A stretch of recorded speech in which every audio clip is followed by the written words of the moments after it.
Her hair was downright bizarre. While she washed it, black liquid kept dripping out, and everyone around couldn't help but stare. What really unsettled people was when the black slowly shifted into green. She was Polaris, Magneto's beloved daughter, and she had inherited his incredible gift, the power to bend magnetic fields and control metal at will. But despite her talent, she lived at the bottom of society, constantly on the run, because in a world shared with ordinary humans, just being a mutant was already considered a crime. During one mission, her stubbornness in battle got her caught and thrown into prison. Being a mutant, she was immediately picked on by another inmate. The guards didn't step in. Instead, they warned her not to stir up trouble. Passing another cell, she noticed a prisoner whose skin was completely white. She was curious, but kept her questions to herself. Back in her cell, she took a careful look around and almost laughed out loud. Everything was made of metal, even the toilet. To her, the place looked more like an armory than a cell. She decided to use her powers to break out, but the moment she tried, the collar around her neck lit up red and zapped her unconscious. Other inmates laughed, saying the collar was nothing more than a dog leash. Mutants in here had no choice but to obey,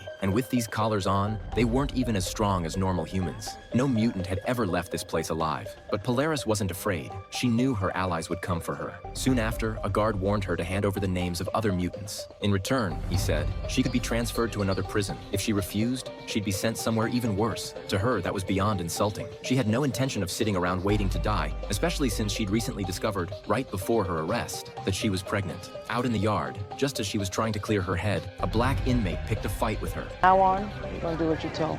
But being Magneto's daughter, she wasn't about to back down. She mocked the scars on the woman's head, pointing out they were gifts from other mutants, showing she didn't take her seriously at all. That only made things worse. The woman's crew pounced on Polaris, beating her mercilessly. Then the ringleader pushed things even further, crossing a line no mother-to-be could tolerate. That was it. Polaris snapped. Ignoring the pain, she forced her powers into action and hurled her attacker to the ground. What followed was brutal retaliation, and when the guards finally showed up, they didn't punish the others. They blamed Polaris and threw her into solitary confinement. Humiliated and threatened, she clenched her teeth and forced her powers through the collar's suppression.